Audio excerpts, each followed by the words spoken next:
자, 지난주 그리고 그 앞서 금요일을 통해서 이 출애굽기의 두 가지 플롯에 대해서 말씀을 드렸었어요. 기억나시죠? 출애굽기는 단순히 사건의 스토리, 예를 들어서 400년 동안 애굽의 압제 아래에 있다가 모세를 필두로 하나님이 그들을 구원해 내셨다라는 팩트의 내용만 있는 게 아니고 또 하나의 플롯이 이 저변에 자리 잡고 있다고 말씀을 드렸어요. 그 플롯이 뭐냐면 하나님의 자기를 드러내심이라고 말씀을 드렸습니다. 이 하나님이 역사 속에서 자기를 드러내시는 이 플롯은 구원의 사건만큼 중요해요. 왜냐하면 이때는 하나님이 어떤 분인지를 이스라엘 백성조차 잊혀져 있었고 몰랐기 때문입니다. 두 가지 플롯이 이 출애굽기 전체의 꽈배기 마냥 이렇게 엮여 있다라고 말씀을 드렸었어요. 자, 그런데 이제 바로 그 하나님의 자기를 계시하시고 드러내시는 그 두 번째 플롯의 사실상 시작이 오늘 7장입니다. 그래서 오늘 7장은 어떤 시각으로 봐야 되냐 하면 하나님이 이런 재앙의 오늘 7장부터 재앙의 이야기가 사실은 나와요. 그 부분 우리가 미처 읽지는 못했지만 이 재앙의 스토리를 통해서 어떻게 자기를 계시해 나가시는가, 그리고 자기 계시를 통한 그 하나님의 설명 방식은 어떤 결과를 갖고 오게 되는가에 대해서 여러분들이 말씀을 들으면 이해를 하는데 전혀 어려움이 없을 겁니다. 자, 우선 1절을 보십시다. 1절. 여호와께서 모세에게 이르시되 볼지어다 내가 너를 바로에게 뭐같이 되게 하셨은즉. 예. 그러니까 누가 신처럼 대우받겠다고 하나님이 만들겠답니까? 예, 모세를. 누구에게? 적어도 첫 번째 대상은 바로에게 신같이 너를 만들 것이다. 그래서 즉 내 형 아론은 내 대언자가 되리니 내가 네게 명령한 바를 너는 네 형 아론에게 말하고 그는 바로에게 말하여 그에게 이스라엘 자손을 그 땅에서 내보내게 할지니라. 자, 여기 보면 재밌는 장단이 하나 등장을 합니다. 재밌는 박자죠. 뭐냐면 하나님은 누구에게 말씀을 하시죠? 모세에게 말씀을 하세요. 그러면 모세는 누구에게 말을 하게 돼 있습니까? 대언자 아론에게 말을 하게 돼 있어요. 이 두 사람은 몇 살 터울인가 하면 오늘 본문을 보니까 3살 터울이에요. 굉장히 유치한 생각이긴 하지만 둘이 함께 살았었으면 굉장히 싸웠겠다. 3살 터울이면 엄청 싸우거든요. 뭐 그 이상 터울이 나도 싸우던데요. 뭐 어쨌든 3살 터울 형이 모세의 대언자가 됩니다. 그러면 그 아론은 또 누구에게 가서 얘기를 해야 됩니까? 예, 바로에게 가서 얘기를 해야 됩니다. 바로는 상징적으로 누구의 대신이고 대표죠? 세상의 대신이고 대표로 여기 지금 등장을 하고 있는 거죠. 자, 이것은 왜 일정한 장단으로 이렇게 등장을 하냐 하면 그것이 우리에게 주어진 선교적 명령이에요. 하나님의 말씀은 모세에게 전달이 되고 모세는 아론에게 그 말씀을 전하고 아론은 모세의 입이 되어서 그 말씀을 누구에게 전한다고요? 세상을 향해 전해요. 그럼 여기서 이제 세상은 가든 부든 거부하든 받아들이든 반응을 어쨌든 하게 되어 있습니다. 근데 오늘 이 전체 속에서 비춰지는 바로는 어떻게 반응을 합니까? 완강하여, 완악하여 라는 말로 계속 반복이 돼요. 듣지 아니하니라, 듣지 아니하니라. 자, 여기서 우리가 한 가지 좀 고민이 생기죠? 그런 거 완강하게 한 주체가 누구냐? 얼핏 보기에는 하나님이 그렇게 설정을 해 놓으신 것처럼 그 책임이 하나님에게 있는 것처럼 문장상 비춰지는데 이거는 그런 의미가 아닙니다. 자,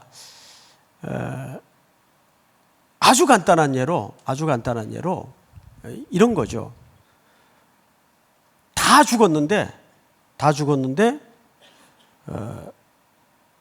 무슨 말을 한들 가장 복된 소식을 전한들 반응할까요, 안 할까요?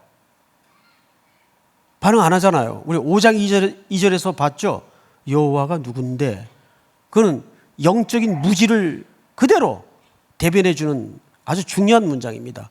여호와가 누구간데? 모르니까 하나님의 말씀에 불순종하고 반응하지 않아요. 그걸 우리는 영적으로 어떻게 됐다고 설명하죠?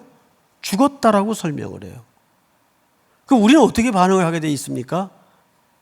우리는 원래 안 죽어 있어서 우리가 배운 구원은 그런 게 아니잖아요.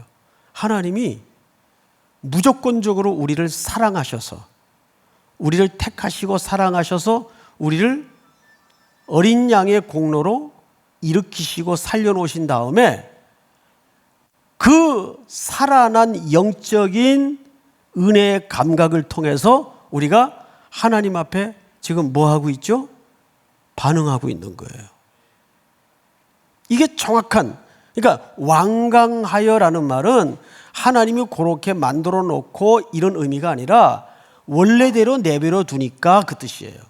원래대로 내버려 뒀다 그 말이에요. 그러니까 우리는 하나님의 주권적이고 주관적인 사랑 속에서 우리는 생명을 얻고 하나님의 말씀 앞에 잘하든 못하든 뭘 하게 돼 있지 지금? 반응을 하는 거예요. 바로 그 말씀이에요. 그런데 세상은 그런 하나님의 생명에 대해서 영적으로 끊어져 있고 무지하니까 반응이 없는 거예요. 반응하지 않는 거예요. 믿지 않는 사람들이 통상적으로 우리에게 묻는 질문이 뭐죠? 하나님이 어디 있어? 하나님이 누군데? 이 똑같은 질문이에요. 자, 그런 세상을 향해서 지금 모세는 아론을 통해서 가야 돼요. 그리고 그 속에 포로되어 있는 백성들을 구원해내야 되는 겁니다. 그래서 우리는 자꾸 팩트라는 사건에만 초점을 맞춰요. 그래서 여러분 성경을 잘 보시면 2절을 잘 보세요. 내가 네게 명령한 바를 너는 네 형 아론에게 말하고 그는 바로에게 말하여 그에게 이스라엘 자손을 그 땅에서 내보내게 할지니라. 3절 다 같이 시작. 내가 바로의 마음을 완악하게 하고 내 표징과 내 이적을 애굽 땅에서 많이 행할 것이나. 여기 수사적 표현상 내가 바로의 마음을 완악하게 한다 그러니까 마치 하나님이 기계 조작하듯 그렇게 만들어 놨다는 의미처럼 느껴질 수가 있어요. 그 말이 아니에요. 그냥 상실한 마음대로 내어버려 뒀다 그 말이에요. 그게 어디 나오죠? 로마서에 나오죠. 상실한 마음대로 내어버려 뒀다. 자, 그리고 나서 성경을 잘 보십시다. 3절에 이런 말씀을 하세요. 완악하게 하고 내 표징과 내 이적을 애굽에서 어떻게 할 것이나 많이 행할 것이나. 그래서 재앙이 그냥 한 방에 끝내는 재앙이 아니고 몇 번 만에 끝냅니까? 10번에 걸쳐 끝내요. 그러면 그 10번을 겪는 동안에 사실 하나님은 바로를 벌하겠다는 그런 독한 마음의 차원이 아니라 여기에는 어떤 의도가 감춰져 있는 거죠? 하나님의 자기 드러내심의 플롯이 이 속에 감춰져 있는 거예요. 그러니까 하나님이 자기를 드러내시는 이 일은 세상에 일어나는 크고 작은 역사와 일들 속에 오롯이 배어 있도록 되어 있어요. 그래서 우리가 인생사에 희노애락이 엉켜 굴러가지만 그 속에서 가끔은 하나님께서 지리한 환난, 곤고 가운데 그 하나님의 자기를 드러내시는 플롯이 감추어져 있을 때가 있어요. 이거를 잘 봐야 돼요. 이걸 많은 분들이 놓친다고요. 왜 놓치냐 하면 우리는 어서 속히 그 시련과 지리한 고난 속에서 헤어나기에 급급하다 보니까 하나님의 자기 계시를 놓치는 거예요. 그게 우리 인생의 가장 취약점이에요. 그래서 하나님이 여기 뭐라 그러냐면 많이 행할 것이다. 언제까지? 하나님의 위대하심과 하나님의 영광스러우심과 그분의 전능하심 앞에 택한 백성들이 항복할 때까지, 그 하나님의 영원하심과 영광스러움과 전능하심의 하나님의 본성 앞에 순복할 때까지 하나님은 계속 자기를 드러내기를 원하세요. 자기를 계시하기를 원하세요. 왜냐하면 우리와 하나님은 늘 뭐 하기를 원하시죠? 교제하기를 원하시는 거예요. 그 교제는 제일 첫 번째 사건이 요한복음 4장에서 수가성 어느 운물가에서 만났던 운명적인 만남처럼 하나님은 자기를 예배하는 자를 찾으세요. 내가 예배하는 자를 지금 찾고 있다. 아직도 이 땅끝까지 나에게 돌아와 순복해야 될 내 택한 백성들이 있다. 그러니까 하나님은 이런 크고 작은 역사 속에서 오늘 우리가 종일 화면을 통해서도 저는 그걸 많이 생각했어요. 이 놀라운 경이로운 사건 앞에 하나님은 뭘 지금 운영하고 계실까? 우리가 그걸 발견해야 돼. 자, 그런데 4절을 한번 볼까요? 바로가 너희 말을 듣지 아니할 터인즉 내가 내 손을 애굽에 뻗쳐 여러 큰 심판을 내리고, 재미있는 표현이 이제 등장을 합니다. 내 군대, 또 뭡니까 그 다음에? 내 백성 이스라엘 자손을 그 땅에서 인도하여 낼지라. 자, 여러분, 이 모든 하나님의 심판과 징계와 자기 드러냄의 역사는 결국 그 모든 오로지 초점이 전부 누구를 위한 하나님의 이야기 얼개예요. 내 백성, 내 사랑, 내 군대. 그래서 이 백성들이 출애굽에서 나올 때 그 하나님의 백성 공동체를 성경 기자는 이제 후반 출애굽기 14장에 가면 여호와의 군대라고 표현을 합니다. 그러니까 우리는 사실상 이 세상 구조에서 누구의 군대입니까? 하나님의 군대예요. 어떤 면에서 우리는 그 어둠의 권세 잡은 자들과 전면전 앞에서 대치 상태에 있는 거예요. 그래서 우리를 군대라 그래요. 군대. 그러니까 여호수아가 이스라엘 백성들을 데리고 가나안 땅에 진입하려고 하니까 한 사람이 칼을 빼어들고 길을 막죠. 그래서 여호수아가 물어요. 이렇게 물어요. 너는 우리를 위하느냐 우리의 대적을 위하느냐? 여호수아의 질문 속에 문제가 감춰져 있죠. 항상 사고의 기준, 아니 광야에 허비된 40년의 총체적인 문제가 그 질문 속에 빼곡히 감춰져 있어요. 너는 우리를 위하느냐 우리의 대적을 위하느냐? 기준이 뭐예요? 나, 우리. 이런 얘기죠. 넌 우리한테 이익이 되느냐 손해가 되느냐 그 존재예요. 이 질문 속에 이스라엘 백성들이 광야에서 38년, 정확히는 총 시내산 이르기까지 40년간을 허비했던 중요한 이유입니다. 삶의 중심이 나였어요. 나. 야곱처럼. 그러자 그 군대 대장이 뭐라고 답을 한 게 아니라 뭐라고 도리어 질문을 하죠? 답을 안 해요.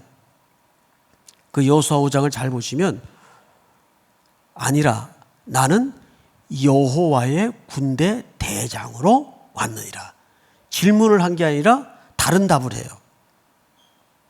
그 질문에 대한 답을 한 게 아니에요. 다른 답을 해요.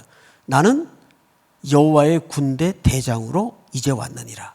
그 말은 여호와의 군대는 어떤 천상의 천사들의 조직을 얘기하는 게 아니라 누굴 얘기하는 거예요? 이스라엘 백성들을 얘기하는 거예요. 그러면 이렇게 되는 거죠. 아니다. 이 가나안 땅은 이제부터 내가 대장해야 된다. 그래서 나는 여호와의 군대 대장으로 왔다. 그 말은 광야의 삶을 슬쩍 비껴서 야단하는 거죠.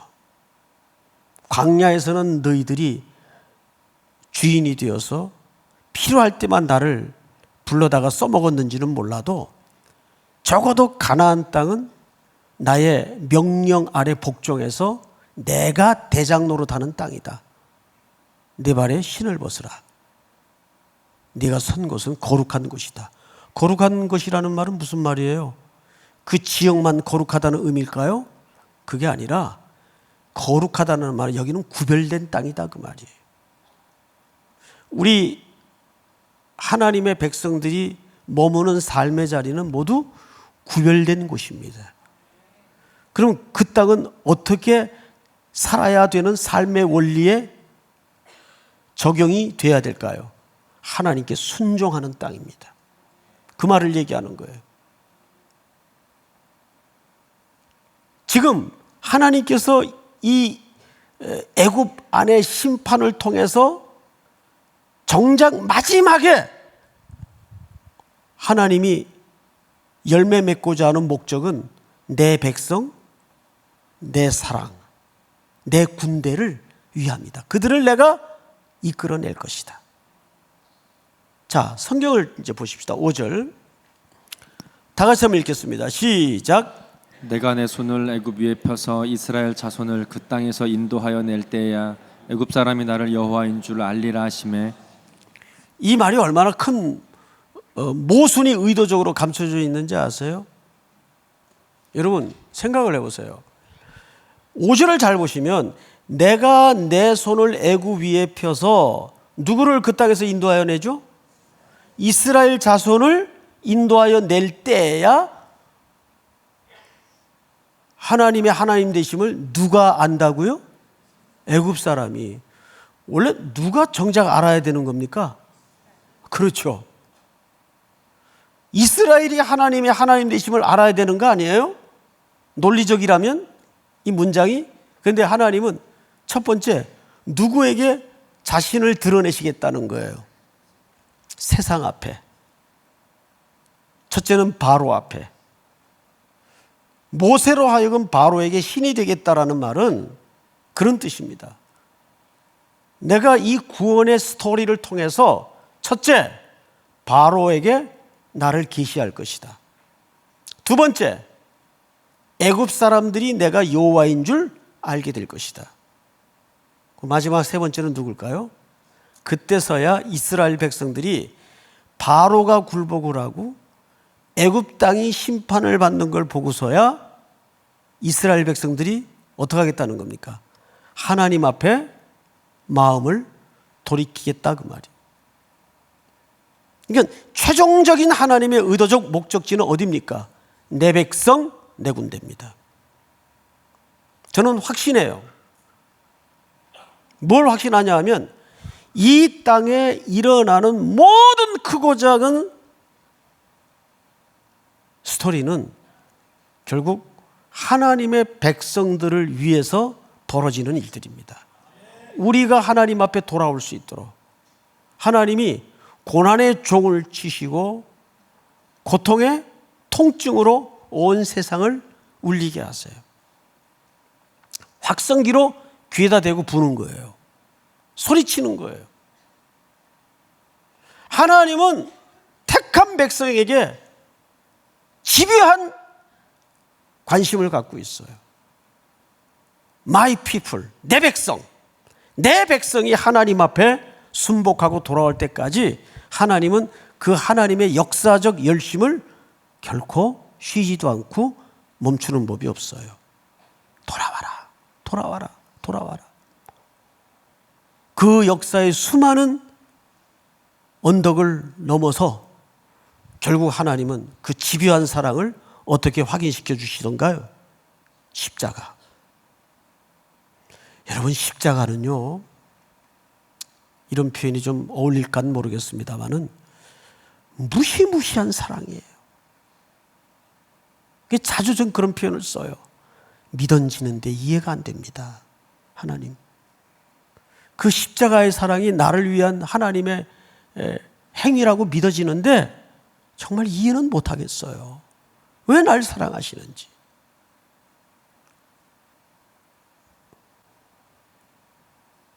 여러분은 이해가 돼요?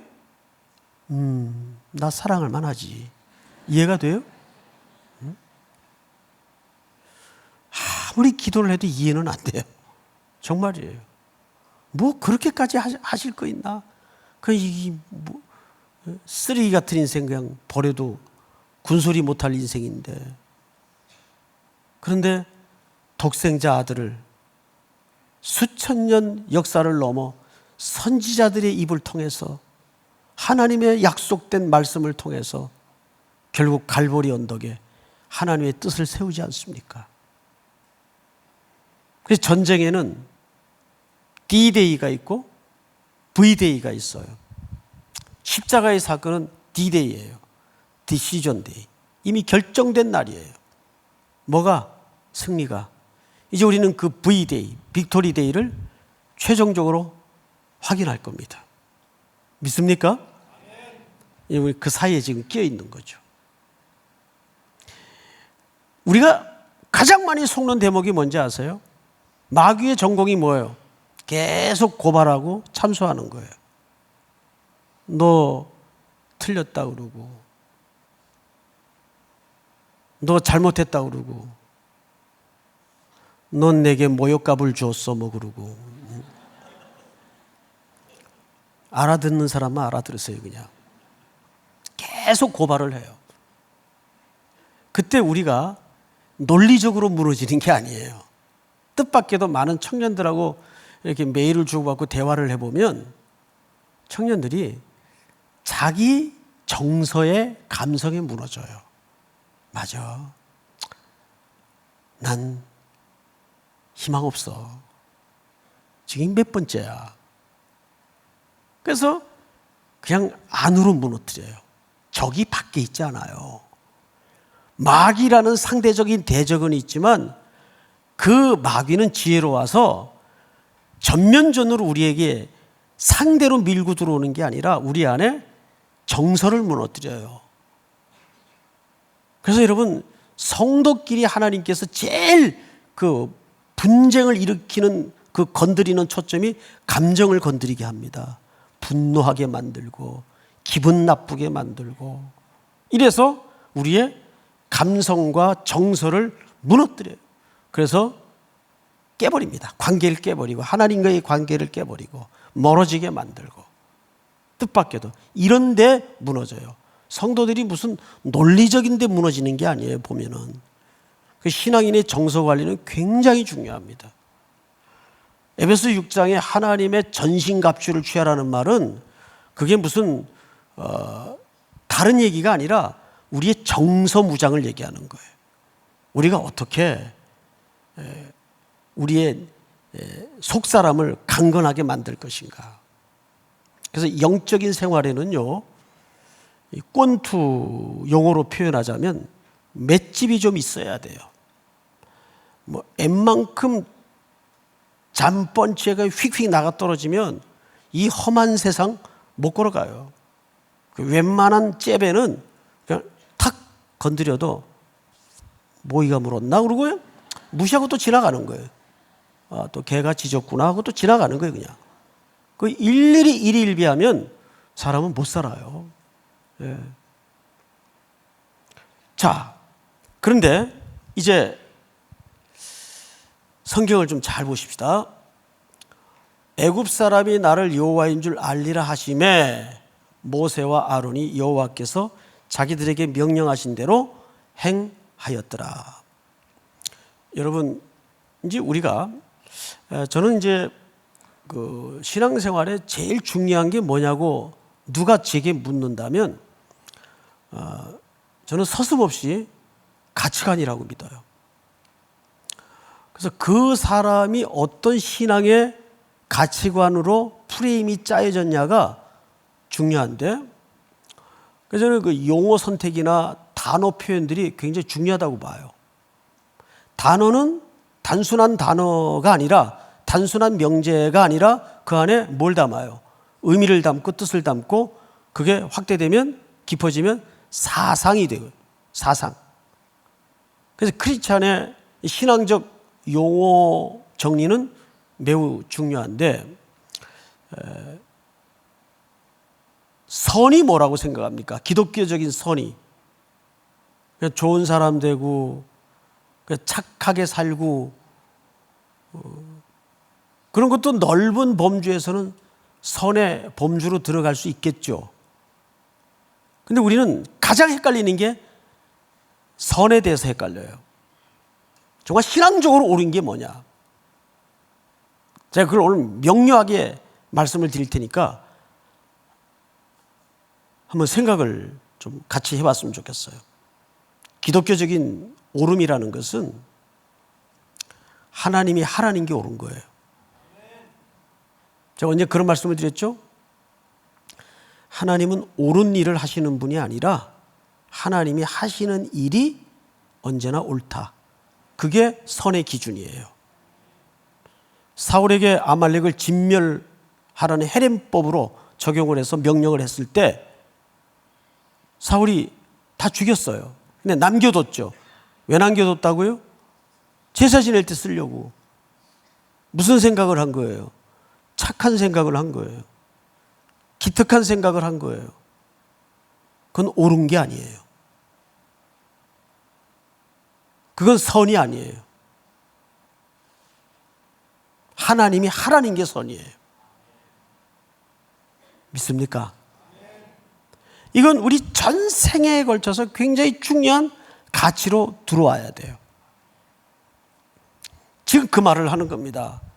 6절을 잘 보시면 모세와 아론이 여호와께서 자기들에게 명령하신 대로 어떻게 했다고 되어 있어요? 이게 선을 행했다고 말이에요. 여러분들은 자기가 하고 싶은 일을 하는 인생보다는 하나님이 시키는 일을 하시기 바랍니다. 그걸 구하고자, 그걸 발견하고자 우리가 하나님 앞에 말씀을 듣고 기도의 자리로 매주 나오는 거죠. 고달픈 시간이지만 이 금요일 이 황금 같은 저녁 시간은 우리에게 정말 꿀 같은 시간 아니에요. 근데 이 자리에 이렇게 나올 수 있는 것은 바로 그런 하나님의 섭리 앞에 내가 눈뜨기를 원해서 나오는 거 아니겠어요? 이번 남북 이 정상 3차 회담 문제도 우리가 그런 차원에서 좀 접근을 했으면 좋겠어요. 단순히 민족이 하나 되고 이것도 큰 경사예요. 축복이에요. 그렇지만 그 너머 이 역사적인 만남과 화해와 사건을 통해서 하나님은 정말 뭘 하기를 원하실까? 거기에 눈이 열어져야 돼요. 믿습니까? 자, 마지막으로 이제 뱀 얘기 하나 하고 마치겠습니다. 이 뱀이 저는 뱀 전문가가 아니니까 잘 모르겠는데 항상 이 뱀은 성경에서 여러 의미로 사용이 됩니다. 예수님도 뱀처럼 뭐 하라 그랬어요? 지혜로우라 그랬어요. 지혜로우라. 그럼 그 뱀 자체를 존중하라는 말은 아니에요.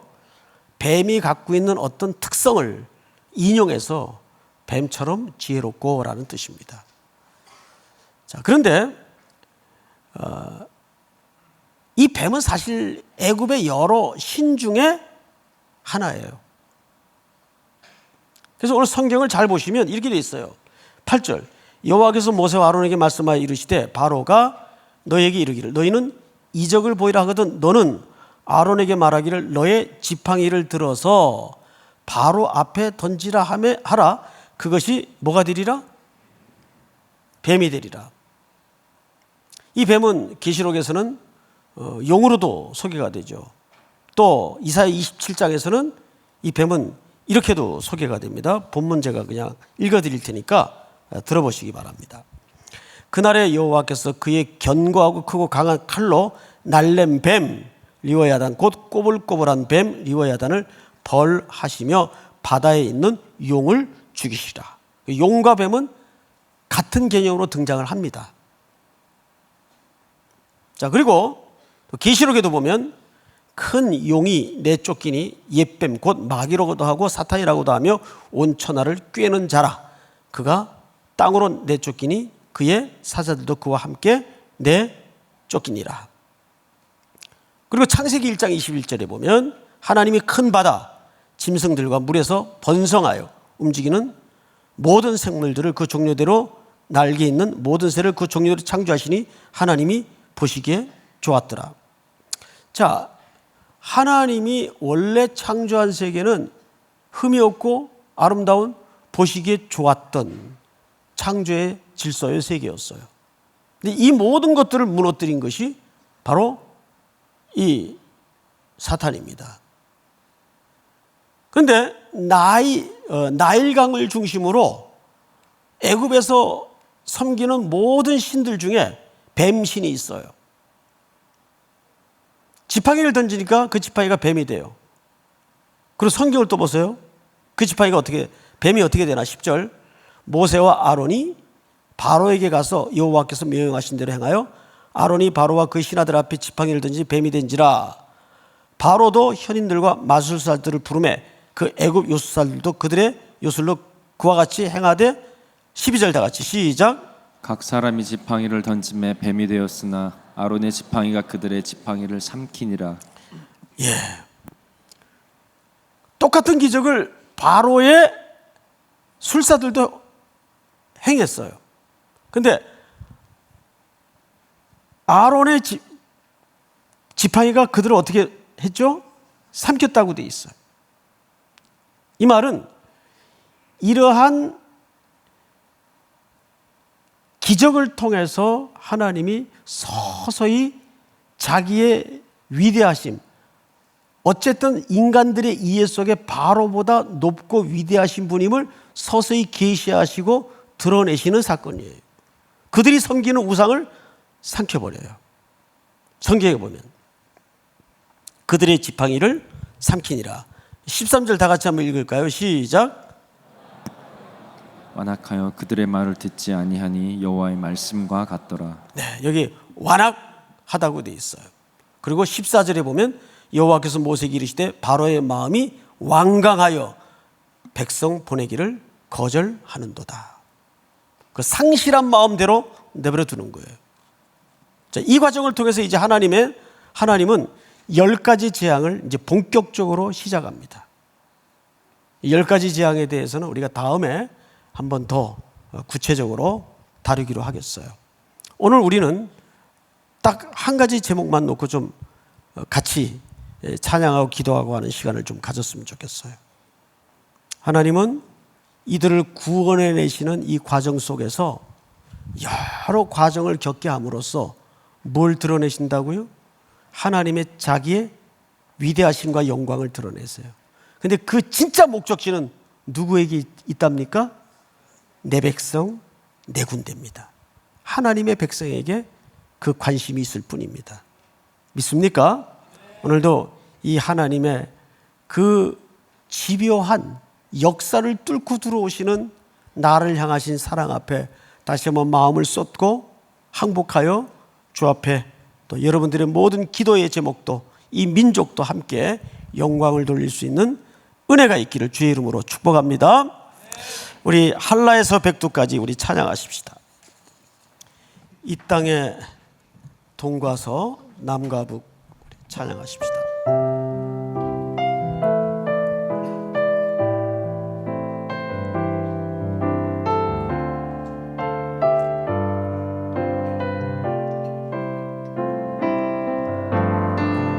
이 땅의 동과 서남과 북 가득한 죄악 용서 용서하소서. 모든 우상들은 무너지고 주님만 높이는 나라 되게 하소서. 이 땅에 지친 모든 영혼 주 예수 사랑 알게 하소서. 저들의 아픔과 눈물 씻는 주님의 보혈을 땅 치유하소서. 성령의 새바람 이 땅에 불어오소서. 주의 영 그 생기로 우리를 다시 살리사 주의 영 그 생기로 우리를 다시 살리사. 이 땅에 하나님 영광 거하는 그런 나라가 되게 하소서. 열방에 하나님 영광 비추는 그런 나라가 되게 하소서. 나라가 되게 하소서. 한라에서 백두까지 한라에서 백두까지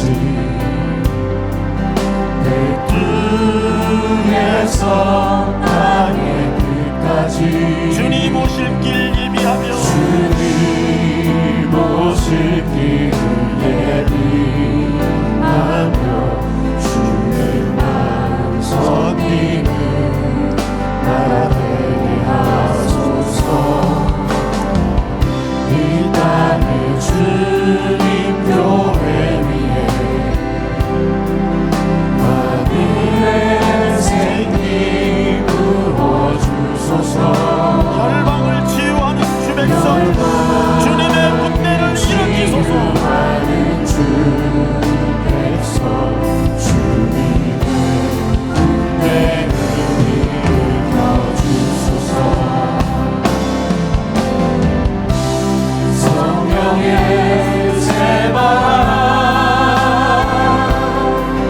이 땅에 불어오소서. 주의 영 그 생기로 우리를 다시 살리사 주의 영 그 생기로 우리를 다시 살리사.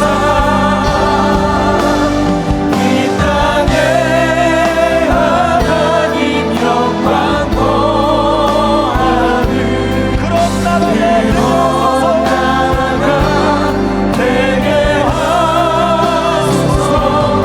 열방에 하나님 영광 비추는 그런 나라가 되게 하소서. 우리 한번 기도합시다. 성령의 생기가 성령의 새바람이 다시 한번 우리 한국교회 내 가정에 내 삶의 현장에 강권적으로 불어오게 하여 주시옵소서. 죽었던 뼈들이 맞대어 있고 근육들이 붙고 생기의 바람이 불어 하나님의 군대로 일어났던 에스겔 골짜기의 부흥의 역사가 다시 사는 은혜가 이 조국교회 한국 땅에 재현되게 하여 주시옵소서. 내 삶에도 그런 부흥이 임하게 하시고 하나님의 부흥을 사모하는 이 민족이 되게 하여 주시옵소서. 성령의 생기가 남과 북으로 흐르게 하여 주시옵기를 원합니다. 우리 한번 주여 부른 다음에 다시 한번 오늘 이 밤에 내가 부르짖어야 될 간절한 기도의 제목을 놓고 주여 부른 다음에 통성으로 기도합시다.